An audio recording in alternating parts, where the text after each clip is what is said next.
Mesdames, Messieurs, la communauté versatile, bien le bonjour. Nous sommes actuellement le 12 avril 2025 lorsque j'enregistre cette vidéo. Ce petit point hebdomadaire, il est 16h25. Aujourd'hui, on va parler de la semaine qui s'est passée, de la semaine qui s'est déroulée avec la continuation de la correction à la suite d'un magnifique, entre guillemets, bull trap pour l'instant, puisqu'on a eu un genre de piège haussier, un rebond énorme des indices en début de semaine avant de continuer, enfin en tout cas de reprendre notre tendance baissière. On n'a pas cassé les plus bas de la semaine précédente pour l'instant, mais pour l'instant, effectivement, ce rebond n'a été qu'un miroir aux alouettes.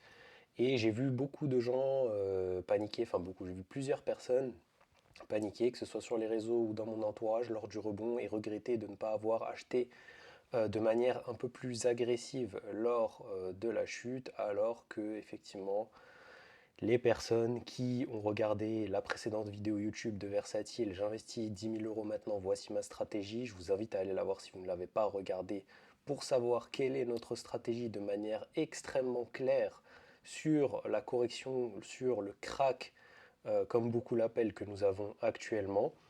Effectivement, il n'aurait pas eu toutes ces questions et surtout ce potentiel regret, puisqu'effectivement, le lendemain, le surlendemain, on a eu une reprise de la tendance baissière et un effacement tout simplement du magnifique rebond historique, hein, qu'on a eu sur les marchés en début de semaine, puisque du côté du Nasdaq et même du SP 500 d'ailleurs, c'était des rebonds, c'était les deuxièmes ou troisièmes plus gros rebonds de l'histoire des indices. Donc voilà, on va passer tout de suite du côté des news macroéconomiques et du côté de l'analyse technique ensuite. Je voulais tout d'abord, bien évidemment, vous parler de cet amateur, David Giraud, qui je crois est un député. Et voilà, c'est assez. Je voulais vous exposer ça. Alors, bien évidemment, Versatile n'est pas une chaîne politisée. On ne fait pas non plus de conseils en investissement. On encourage juste tout le monde à essayer de prendre en charge sa vie, ses responsabilités, ses finances et à développer effectivement son sens critique et alimenter voilà, ses pensées et sa réflexion de la meilleure des manières. Donc voilà, on a David Giraud ou David Guiraud, je ne sais pas comment ça se dit, qui est un député, je pense, LFI, qui, lors de la correction, nous plotte ici ce graphe du CAC 40, ce chart du CAC 40 sur X, qui arrive avec ses gros bras et ses biscottos alors qu'il doit avoir un IMC, enfin en tout cas un taux de masse grasse un peu trop élevé pour avoir un taux de testostérone assez élevé pour parler de ces sujets d'adultes, qui arrive et qui nous dit alors, quelqu'un a des nouvelles de ceux qui voulaient la retraite par capitalisation, point d'interrogation, durant les grandes tempêtes, rien de plus fiable et de plus solide que notre retraite par répartition. Et j'ai mal juste de lire ça. Ça me fait mal au cerveau. Vive la sécurité sociale. Alors bien évidemment, vive la sécurité sociale, vous en pensez ce que vous voulez. En revanche, prendre effectivement le chart en journalier du CAC 40 sur une performance de baisse ponctuelle à un moment donné très précis pour illustrer qu'on a raison à ce moment-là de manière très précise, c'est au mieux, je pense, hein, au mieux, de la malhonnêteté intellectuelle, au pire, pour un élu de la République, un député, eh bien de la bêtise, tout simplement, de la méconnaissance, et ça, c'est très très grave. Pour le coup, ça serait très très grave. Je préfère que ce soit de la malhonnêteté, puisque, voilà, je ne sais pas si on doit dire merci Musk ou pas, mais on a maintenant un système de reporting et de fact-checking, on va dire, du côté de la communauté via les notes. Et on a ici cette note qui nous a été ajoutée effectivement par la communauté. Publication biaisée qui se base seulement sur une seule journée d'ouverture de la bourse française. Il existe un régime de retraite par capitalisation en France depuis 2005, le RAFP, pardon. Ce régime obtient un rendement de 4,2% par an en moyenne contre 2% pour la répartition.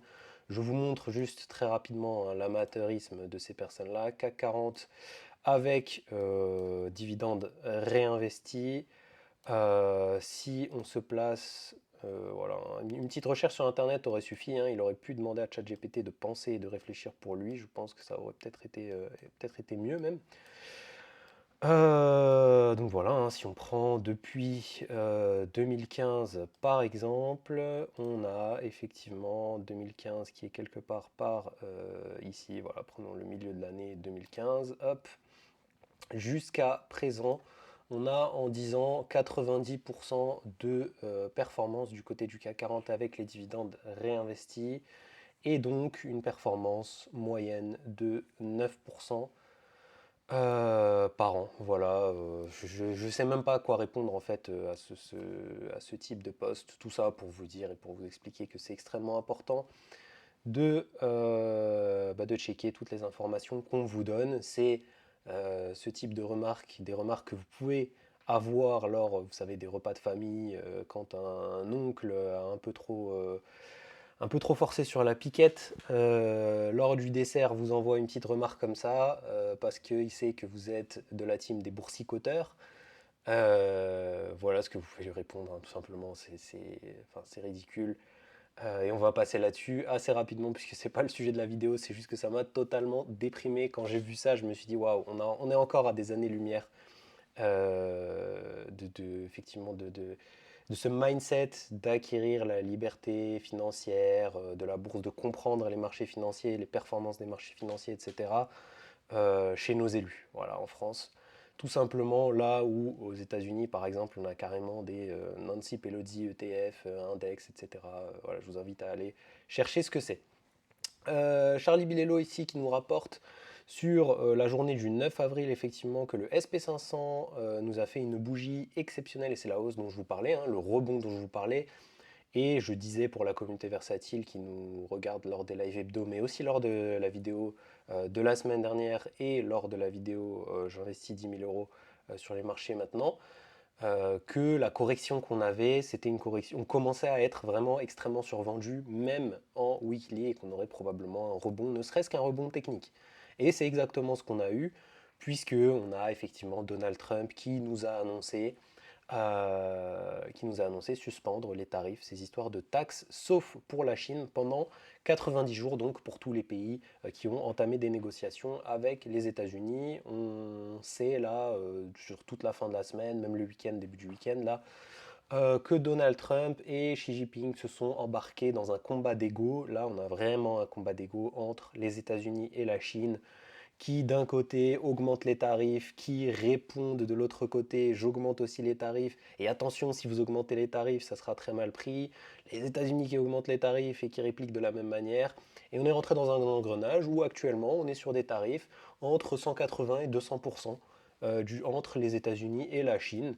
Alors bien évidemment, certains secteurs sont épargnés, mais voilà, là pour l'instant, on est dans le combat de celui qui a la plus grosse et bien, qui lâchera le premier tout simplement.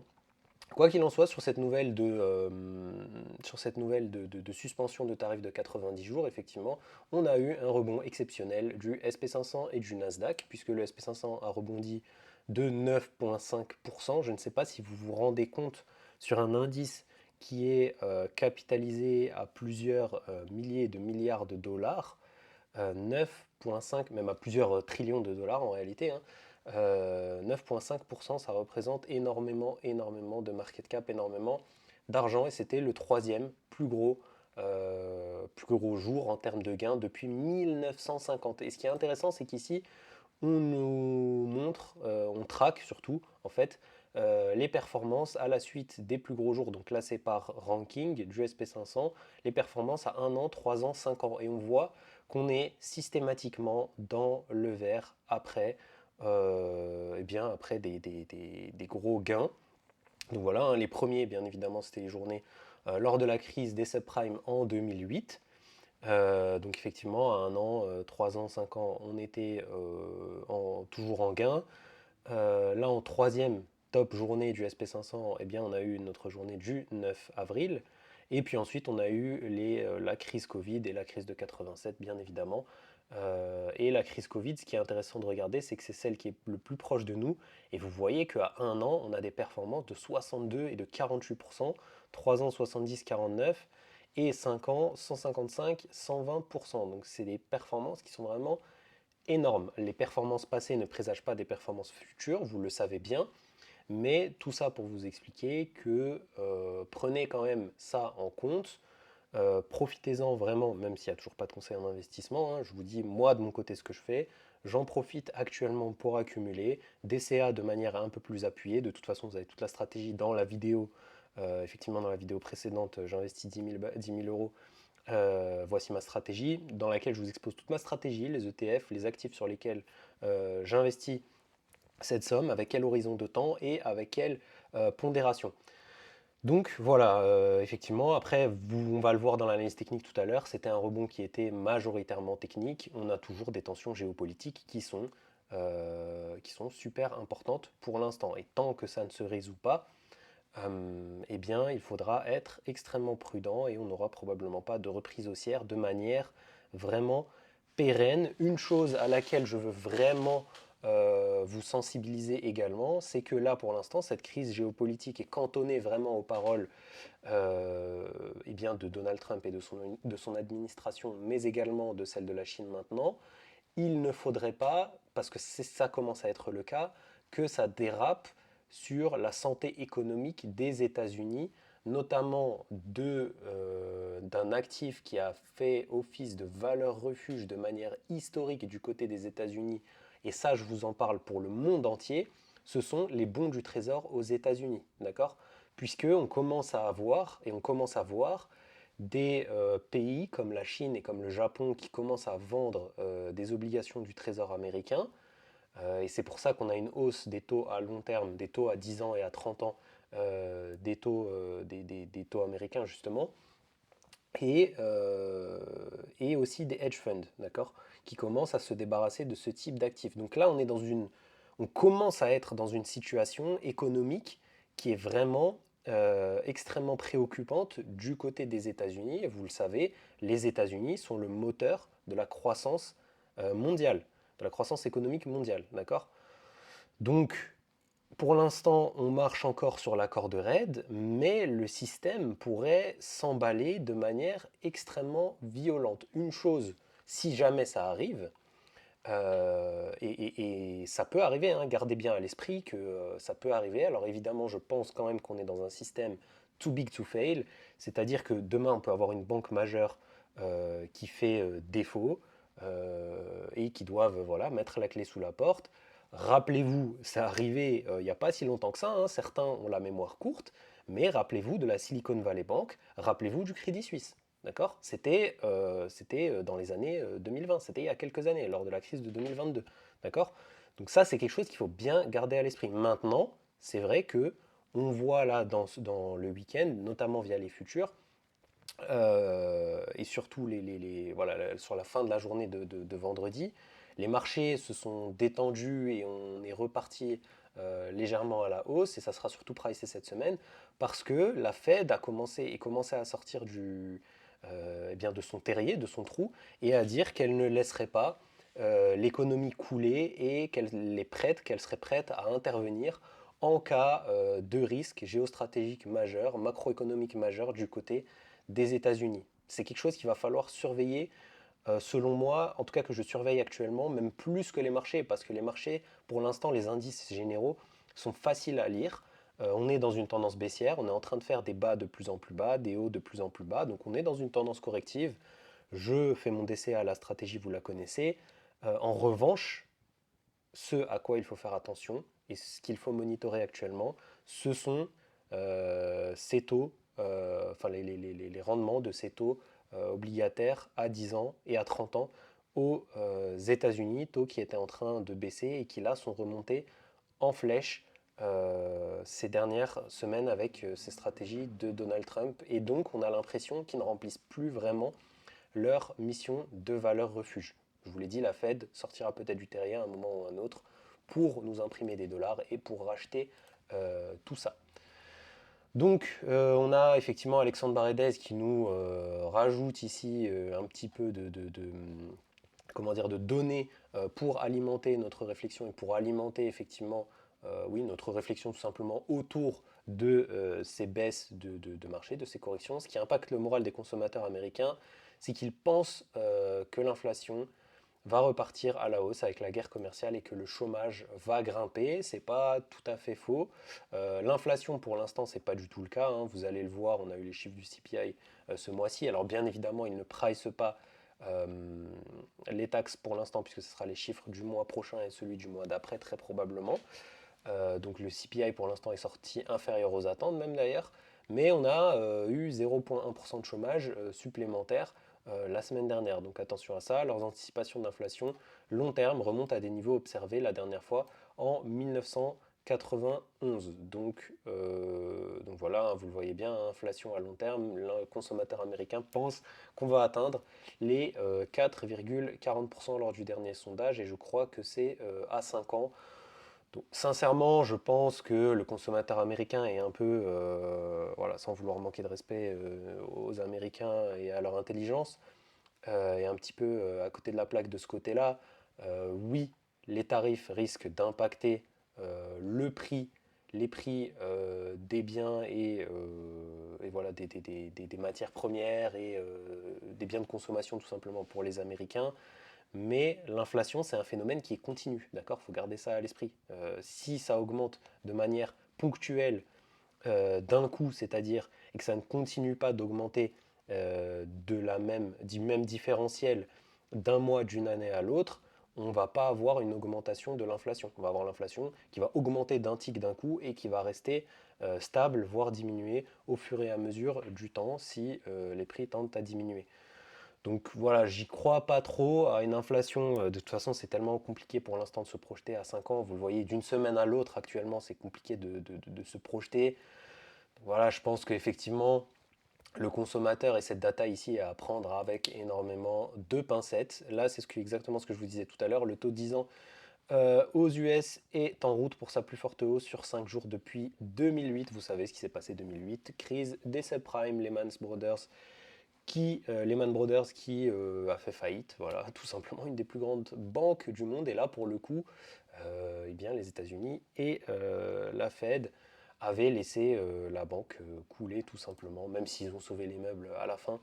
Mais ils ont laissé la banque fermée et ont donc mis au chômage énormément de gens, un crack gigantesque à ce moment-là. Je vous laisse aller regarder les performances des marchés en 2008. Ça va vous donner des larmes de sang tout simplement. Et dans cette, tout simplement, comment on dit, dans ce contexte d'incertitude maximale que l'on a actuellement, quelle est la meilleure valeur refuge pour le marché maintenant au-delà eh bien, des bons du Trésor US? Bien évidemment que c'est l'or. Et l'or nous a fait un nouvel ATH à 3210 $ la semaine dernière, puisque c'était eh bien hier, tout simplement, vendredi 11 avril. Voilà. Pourquoi les marchés ont rebondi légèrement hier? Voilà pour la raison pour laquelle, c'est ce que je vous disais tout à l'heure. Les marchés ont rebondi hier en partie après les propos de Susan Collins de la Fed indiquant que la Réserve fédérale était absolument prête à agir pour stabiliser les marchés financiers si l'instabilité persistait. Que la Fed intervienne tout de suite alors que l'incertitude des politiques commerciales est encore très élevée me paraît peu probable. Ça serait encourager Trump dans des positions extrêmes alors que ce sont ces mêmes positions extrêmes qui ont généré la forte vague de volatilité sur les marchés. La Fed pourrait aussi attendre de voir si les résultats projections des entreprises US, saison des résultats en cours, confirment les craintes qui apparaissent dans les indices soft, confiance consommateur, ISM, etc. Et enfin, la Fed montrant sa disponibilité à agir, cela pourrait inciter les marchés à tester un peu plus longtemps pour la pousser à intervenir. Voilà, on le sait, on en a déjà parlé, c'est un sujet qu'on traite en long, en large et depuis un moment d'ailleurs dans la communauté versatile lors des live hebdo. On sait que Trump s'est engagé oui, avec Jérôme Powell dans un bras de fer, puisque effectivement il doit refinancer une grosse partie, 9200 milliards de dollars de la dette américaine avant la fin de l'année, et que au taux sur lesquels on est actuellement, pour lever de l'argent, eh bien, ça représenterait un risque de faillite énorme pour les États-Unis. Donc on a un Donald Trump voilà, qui veut dévaluer le dollar, qui veut baisser les taux pour continuer d'endetter l'Amérique, augmenter sa compétitivité, etc. etc. Ce n'est pas le lieu pour traiter de ces sujets. Rendez-vous lors des points hebdomadaires qu'on fait tous les dimanches soirs à 19 h en live sur la plateforme Versatile. C'est 100% gratuit, n'hésitez pas à nous rejoindre si jamais ça vous intéresse. Quoi qu'il en soit, voilà, vous avez la raison en partie pour laquelle les marchés ont rebondi sur la journée, la fin de journée de vendredi. Pour l'instant, le Trueflation, donc l'inflation en temps réel, hein, vous le savez, le CPI est sorti à 2,4%. Eh bien, le Trueflation est à 1,4% pour l'instant. Voilà, donc pas de répercussions dans le monde réel de ces taxes pour l'instant du côté des États-Unis. On est toujours à une inflation qui permettra très probablement à la Fed de baisser ses taux directeurs lors de la prochaine réunion. C'est pas ce que price le marché pour l'instant en mai. On serait plutôt sur juin-juillet, mais vous l'avez vu, la Fed qui pourrait agir de manière plus précoce, surtout si on a non pas les marchés qui continuent de baisser, parce que ça je pense que la Fed regarde d'un œil, mais ce n'est pas vraiment son travail. Mais par contre, effectivement, si on a ces histoires de taux à 10 ans, à 30 ans aux US qui continuent à flamber, là, la Fed, à un moment donné, va sortir du trou, c'est quasiment sûr, parce que là, ça représente un risque systémique pour l'économie mondiale. Voilà, tout simplement. Donc, je viens de vous le dire, hein, je voulais passer très rapidement le trading économique ici, hein, eh bien le CPI qui est sorti ici à 2,4%, là où il était attendu à 2,6%, le marché n'en a eu que faire. Voilà, ça n'a absolument rien changé alors qu'il y a même pas un trimestre, si on avait eu une baisse de 0,2% de l'inflation par rapport au consensus attendu et 0,4% par rapport aux précédents chiffres, on aurait eu une journée extrêmement verte, une continuation haussière des indices, etc. Mais pour l'instant, l'incertitude règne, ces histoires de taux, ces histoires de taxes. Donc voilà, pour l'instant, les marchés ne pricent pas du tout toutes ces nouvelles. Et on a également en avril, comme on l'a dit tout à l'heure et comme on l'a vu dans le post d'Alexandre Baredez, la saison des publications de résultats des entreprises américaines qui va commencer. Donc ça aussi c'est quelque chose qu'il faudra suivre lors des prochaines semaines et qu'on suivra tous ensemble du côté de la communauté versatile. Du côté des indices, eh bien, je vais me remettre en weekly. Je voulais vous montrer tout simplement. Voilà, hein, du côté du SP500, vous l'avez vu, hein, toujours cassure de ce falling wedge, on l'avait call. Voilà, on n'a pas de boule de cristal, hein, mais on ne fait pas d'analyse technique pour faire du trading ou du swing trading. Un peu sur certaines actions, mais c'est extrêmement rare. On s'en sert surtout pour optimiser nos points d'entrée pour notre DCA. Mais voilà, là c'était assez clair, hein, ça on l'avait call et il y avait, je pense, plein de gens aussi sur YouTube qui l'avaient call, mais on a cassé ça et on est revenu pas si loin que ça de la moyenne mobile 200 en weekly du côté du SP500. Quoi qu'il en soit, on est revenu dans cette reload zone avant de faire un rebond magistral. Vous l'avez vu, hein, le rebond, on était parti d'ici et ça nous a bien sauvé, puisqu'on avait fait un rebond de mèche à mèche de 13%. Je vous le rappelle, on a clôturé à plus 10% à la journée, hein. Donc voilà, ici, du côté de l'ouverture en weekly versus la fermeture, 8,23%, la performance du SP500. Vous voyez qu'on était dans cette reload zone ici.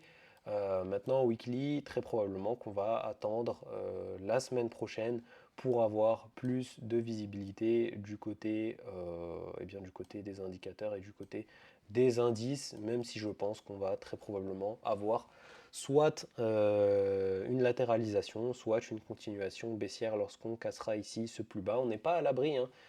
Si on a des taux qui continuent à augmenter du côté des États-Unis, si on a un Donald Trump et un Xi Jinping qui ne se calment pas du côté de leur guerre d'ego et de tarifs, et qu'en plus de ça, on a une Fed qui met du temps à agir, on peut avoir un retour des indices américains du côté de la moyenne mobile 200 weekly sans aucun problème, point que par contre je payerai ici de manière assez agressive.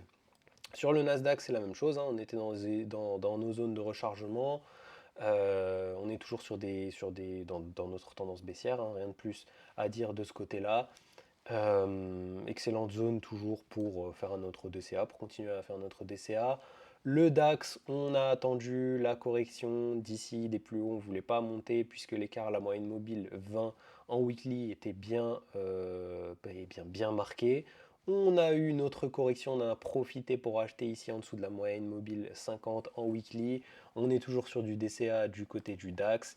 Le MSCI World, on est allé chercher très proche de sa moyenne mobile 200 en weekly ici. Donc ça c'est pareil, hein, voilà la performance ici.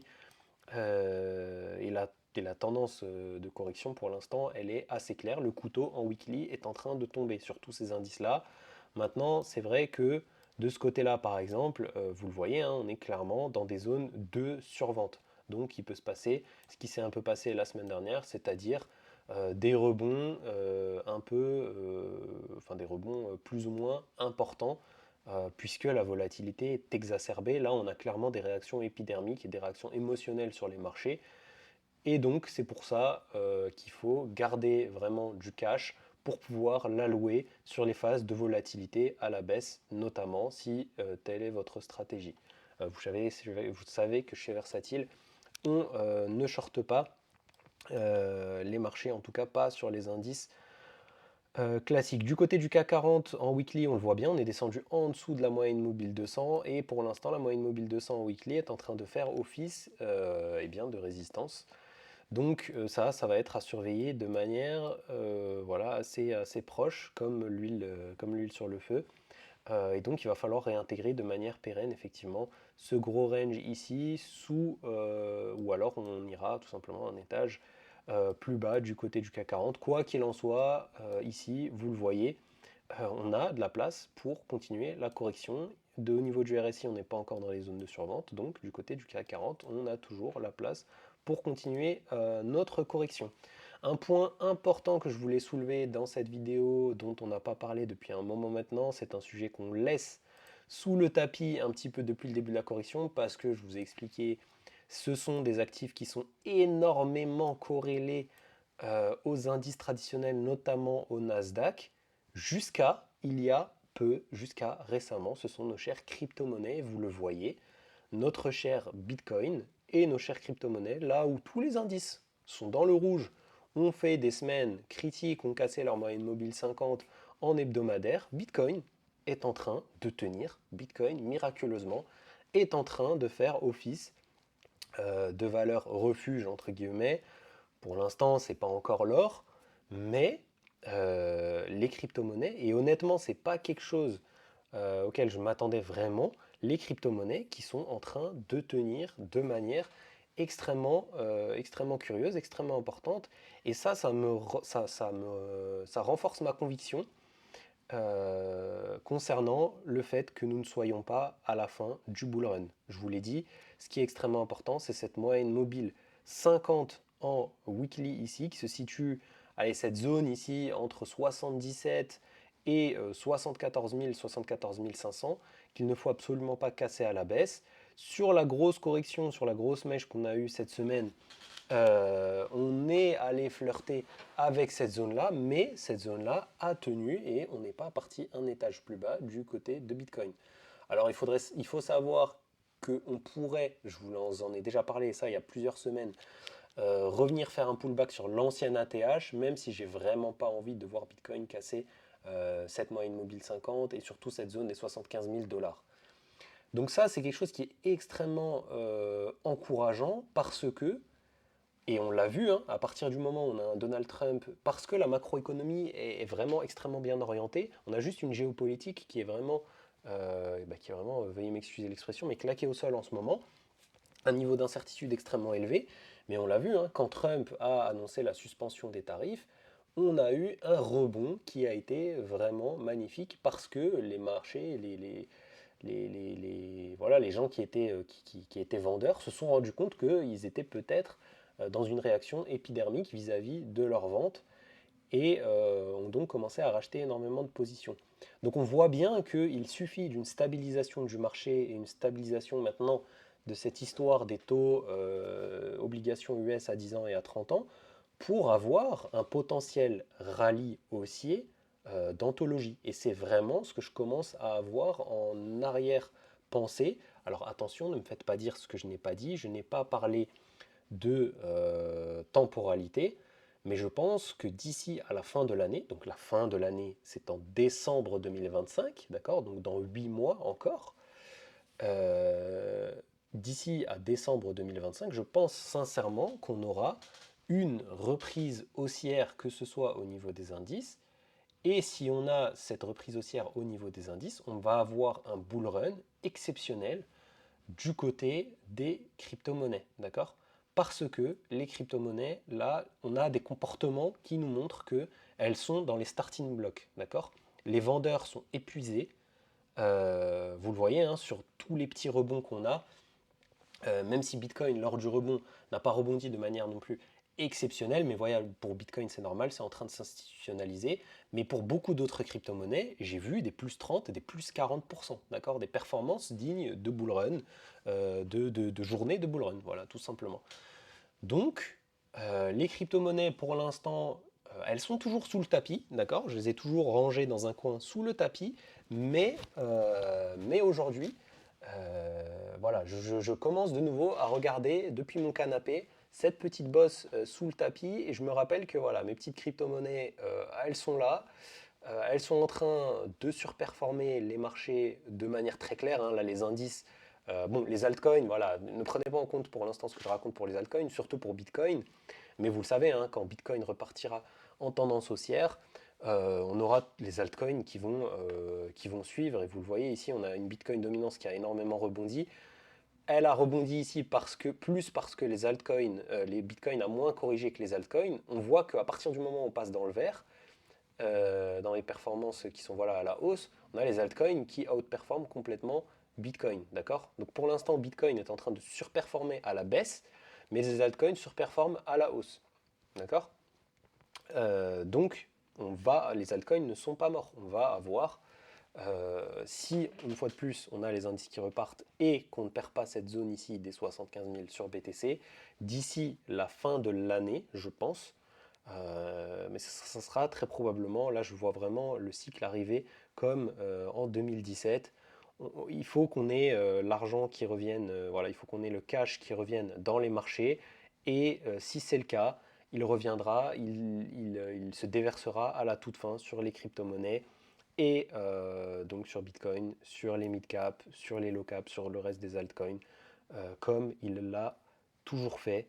Les cryptos extrêmement résilientes, on en parlera très probablement dans le live de ce soir si vous regardez la vidéo sur YouTube du côté de la communauté versatile. N'hésitez pas à nous rejoindre, c'est 100% gratuit. Je vous souhaite une excellente semaine. Faites attention à vous, ne vous faites pas avoir par les bruits et par le bruit de marché. N'hésitez pas à aller regarder la vidéo sur la stratégie d'investissement de mes 10 000 euros sur les marchés actuellement. Je vous souhaite une excellente semaine. Faites attention. Gardez vos DCA en arrière-fond, toujours pas de conseil en investissement. Et moi, je vous dis ciao ciao à la prochaine.